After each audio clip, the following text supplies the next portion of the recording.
Story 1. The Mongols tried to invade Japan on two separate occasions, during each of which the whole fleet was wiped out by a typhoon, which is where the phrase kamikaze or divine wind comes from. This led to a surge in Buddhism in Japan because if you saw heavenly spirits wipe away an invading force, you would believe in them too. Story 2. The Shikijima incident was an event during World War II.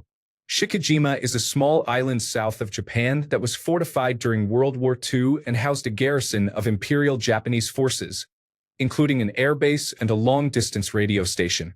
In September 1944, the United States Navy launched an air raid with carrier-based planes to attack Shikijima. 9 airmen were shot down, and 8 were captured and executed after being tortured. Despite being fully supplied with food, the garrison officers decided to eat the bodies of 4 of the airmen, believing that the consumption of human liver had medical benefits. After the war, the officers were put on trial for their war crimes. However, because cannibalism wasn't specifically labeled a war crime, they were charged with murder and prevention of honorable burial. The 9th airman shot down managed to fly his damaged aircraft far enough out to sea to be rescued by an American submarine. After narrowly avoiding being eaten by cannibals, George Herbert Walker Bush went on to survive the war and become the 41st United States president. Story 3. Alexander the Great's life. He never lost a battle, leading from the front and charging on horseback into danger. In many of the battles he fought, his army was significantly outnumbered, but still, he fought from Europe to Egypt to India. The only reason he had to stop was that after 10 years and after utterly defeating the Persian Empire, his men just wanted to go home. Story 4. Herodotus recounts a story that was told to him about some Phoenicians who sailed from Egypt around the southern tip of Africa. He called it Libya because that was the extent of his African knowledge, and back via the Mediterranean. The story said that as they journeyed south, the sun switched to the northern side of the sky and moved back as they returned. Herodotus, being a rational man, did not believe that they really had circumnavigated Africa because of this nonsense tale of the sun moving about in the sky. He still wrote it down in his histories, though, and today we can use it as proof that they did, in fact, make the journey, as it is an accurate description of passing into the southern hemisphere. Not sure it really fits with your question, but I have always loved this little tale of a story passing through the ages. Story 5. Teddy Roosevelt was shot before giving a speech and then had the would-be assassin brought before him to find out why. Roosevelt ensured the man was taken away by police unharmed and spoke for 90 minutes afterward, joking about it. On October 14, 1912, former saloonkeeper John Schrank attempted to assassinate former United States President Theodore Roosevelt while he was campaigning for the presidency in Milwaukee, Wisconsin. Schrank's bullet lodged in Roosevelt's chest after penetrating Roosevelt's steel eyeglass case and passing through a thick 50-page single-folded copy of the speech titled "Progressive Cause Greater Than Any Individual," which he was carrying in his jacket. Schrank was immediately disarmed and captured. He might have been lynched had Roosevelt not shouted for Schrank to remain unharmed. Roosevelt assured the crowd he was all right, then ordered police to take charge of Schrank and to make sure no violence was done to him. Out of the entire epic chain of events, this is the part that most stands out to me.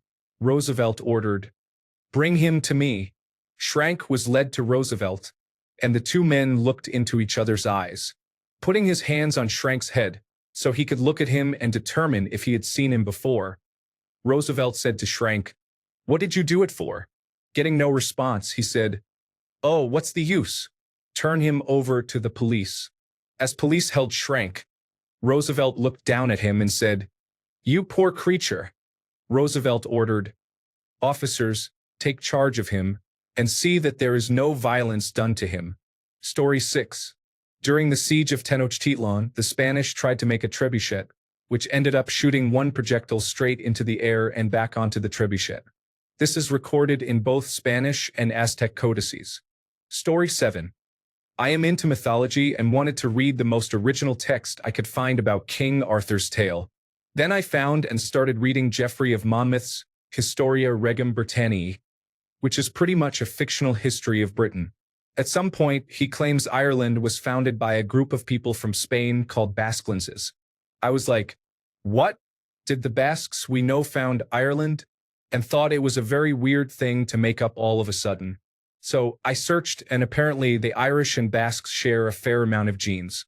Of course, we don't know what exactly happened or why Jeffrey told this story, but it was a fun encounter I had in this mythological book. Story 8. It is a little hard to believe that we have flown a helicopter on Mars by remote control. There is no doubt it happened. It is just amazing that our technology has come that far. Story 9. Halley's Comet appeared in the sky when Mark Twain was born in 1835. The comet moves in a 75 or 76-year orbit, and as it neared Earth once again, Twain said, "I came in with Halley's Comet and I expect to go out with it." Sure enough, he died on April 21, 1910, just as the comet made its next pass within sight of Earth. Story 10. Joan of Arc, a 17-year-old French peasant, claimed to have visions sent to her by the Archangel Michael, telling her to rally the French in the 100 Years' War against the English. She would go on to turn the tide at the Siege of Orleans, eventually setting the stage for the French to dislodge the English from French soil after decades of conflict. Whatever you want to believe, it's remarkable that it's both verifiable Joan of Arc existed and she actually played a role, with no prior military experience, in altering the course of French history and perhaps contributing to modern French national identity, all on the basis of "God told me to do it." Story 11. Apparently, there is legitimate documentation of this, but it's still hard to believe given it happened in the 1700s. One woman gave birth to 69 children in her life by having dozens of multiple pregnancies, quadruplets, triplets, and twins. In the 1700s, Story 12, the Battle of Castle Itter.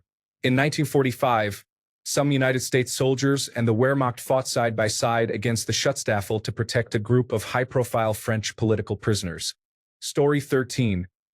In 1518, Strasbourg was struck by a dancing plague where hundreds danced uncontrollably for days, some even dying.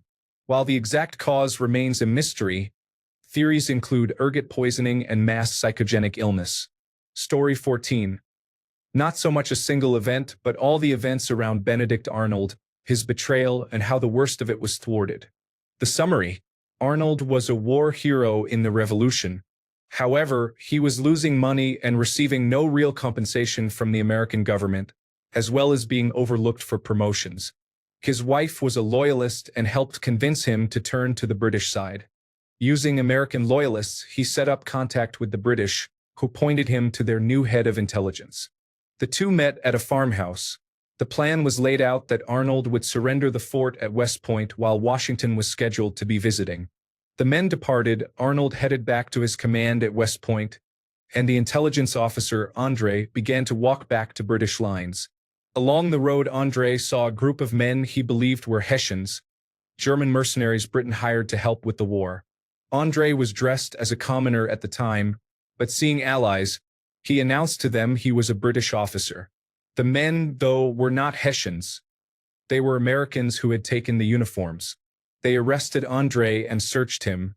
They found the documents laying out Arnold's betrayal and the plan to capture Washington, but none of them could read. Eventually, the plan reached someone who could read, and a new message was sent to West Point and Washington's camp, which was en route to West Point. Arnold heard of André's capture and immediately had men start rowing him down the river to a British vessel. Washington arrived at West Point upset that Arnold wasn't there to greet him and received the message of his betrayal plans an hour or so later, by which time Arnold was long gone. Story 15. Not really something that ever gets talked about in these topics, and I say this as a non-Christian. Have you ever considered Jesus? Not his miracles or actions, but just the fact that some guy is born in 6 to 4 BC, becomes a rabbi, gains followers, dies in his early 30s, and from his death we now have the world's largest religion. Not only that, but a religion that has touched all corners of the earth, for better or worse, and influenced everyone's lives, regardless of if they were a follower of his or not. Even offshoot groups have to tie themselves back to him. Just imagine going back in time and telling the guy, "Hey, you don't know this, but you become so influential to the present that some old woman in Wisconsin gets rich off of saying she saw your face in her toast at 5 a.m. There have been multiple wars since your death about your teachings. To clarify, I am talking about historical Jesus, not biblical Jesus." Story 16. Think of how big the Pacific Ocean is. In World War II, a tiny, itty-bitty submarine was running around and happened to stumble on a Japanese aircraft carrier. Two insignificant little specks in the middle of the huge ocean. The United States didn't know that the carrier existed and weren't looking for it. The carrier could easily outgun and outrun the submarine, bigger, faster, stronger in every way. The carrier got away, and the submarine lost track. Then the carrier had a technical problem and could no longer run faster than the submarine. Then the carrier made a chance course correction and happened to put it back in the path of the submarine. The carrier's escort saw the submarine and went to sink it, but the commander ordered the escort to return to formation, so the submarine wasn't attacked. The submarine, Archerfish, sank the carrier. When the submarine returned to port and reported it, the United States Navy didn't believe it because there were no reports that a carrier that large existed. The captain of the submarine had sketched it, but threw the sketches away. However, the cook fished them out of the trash because he didn't think anything should ever be thrown away, and based on those sketches, the United States Navy believed the story and awarded the submarine a commendation. Story 17. That time during the late 16th century when a group of Spanish soldiers fought against several hundred Japanese pirates and won. Alan McGee, an American airman during World War II, survived a 6,700-meter, 22,000-foot fall from a damaged B-17 Flying Fortress. I believe he was a tail or ball gunner. Story 18. The 30 Years' War, which was the most destructive European war before the 20th century, started when some guys got thrown out of a window. A would-be assassin tried to kill Andrew Jackson when Jackson was president. He pulled out a pistol, but it misfired. He pulled out a second pistol. It also misfired. Jackson proceeded to whoop his ass. In Sarajevo in 1914, a Serbian nationalist group conspired to kill the Archduke of Austria-Hungary. They threw bombs at his motorcade, but they missed. The Archduke survived, but others were hurt. The would-be assassins fled and some tried to commit suicide. The Archduke decided to visit the wounded in the hospital. On the way, his driver got turned around and stopped in the road outside a cafe. Who is sitting at the cafe but Gavrilo Princip, one of the would-be assassins.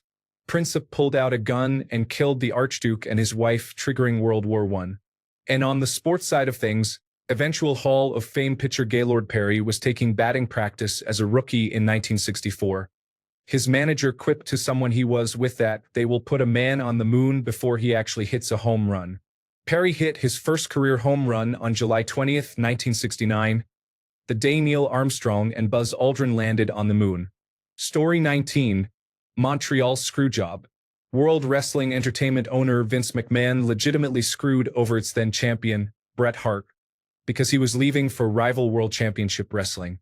Apparently, the challenger, Shawn Michaels, told Hart that he would never put him over a few years prior, so Hart refused to drop the belt to him. McMahon could have easily put Bret in the ring with Ken Shamrock, who was with World Wrestling Entertainment at the time, because it's not like Hart is going to be able to keep the belt from a legitimate mixed martial arts guy, right? However, it was quite possibly the greatest thing to happen to World Wrestling Entertainment. It birthed the evil Mr. McMahon character, arguably the greatest bad guy in professional wrestling history, which then led to adding fuel to the fire of Stone Cold Steve Austin, one of the greatest good guys, and the Attitude Era. Bret would go on to be incredibly misused in World Championship Wrestling and eventually have his career ended by a kick to the head by Bill Goldberg, the most popular wrestler in the world, but who was incredibly underqualified to be in the ring. It's just crazy to think that all happened in a fake sport. Story 20. The concept of history is written by the victor makes me feel like all of recorded history isn't 100% accurate and that we build more knowledge based on those slightly or greatly skewed facts that were recorded by victors. Story 21. A modern man started out from Africa. Not just Africa, but a specific location in Africa. What makes this specific area in Africa mankind's genesis? Story 22. A full-on solar eclipse happened right in the middle of the Battle of Isanluena. Left out of dramatizations because who could believe it? Story 23. The Taiping Rebellion took place in China around the time of the American Civil War and was caused by a scholar who failed the imperial exam, then promoted himself as Jesus's Chinese brother. He soon acquired millions of followers and caused a civil war that is estimated to have killed between 20 and 30 million people before his court collapsed in rancor and division, and he was poisoned. Story 24. Hannibal led his army in Italy against the Romans for 14 years. 14 years of being outnumbered and on enemy soil. 14 years of commanding and coordinating an entire invasion force, managing supply lines, feeding his men, capturing and fortifying towns and cities, maintaining diplomatic relations with Italian cities he wanted to woo, and keeping tabs on Roman politics. It's not like you get weekends off from that. That's a 7-day-a-week job. It boggles my mind that a person could do that without going completely insane with burnout.